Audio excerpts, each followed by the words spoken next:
Ho avuto l'onore di essere stata designata dal Presidente della Camera Lorenzo Fontana quale componente del Comitato parlamentare di controllo sull'attuazione degli accordi di Schengen, di vigilanza sull'attività di Europol, di controllo e vigilanza in materia di immigrazione. Ringrazio Francesco Silvestri, il Presidente del Gruppo parlamentare del Movimento 5 Stelle e il Presidente Conte per avermi designata a questo incarico di grande responsabilità in questa prestigiosa sede istituzionale che assolverò forte della mia pregressa esperienza da sindaco di Porto Empedocle,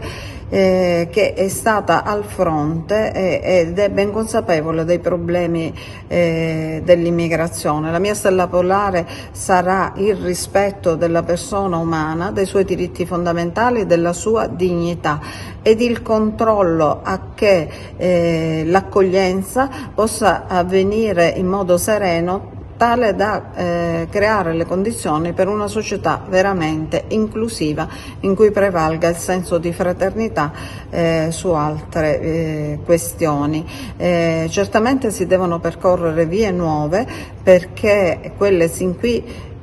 percorse hanno dimostrato il loro fallimento e a questo dedicherò il mio massimo impegno e tutta la mia dedizione.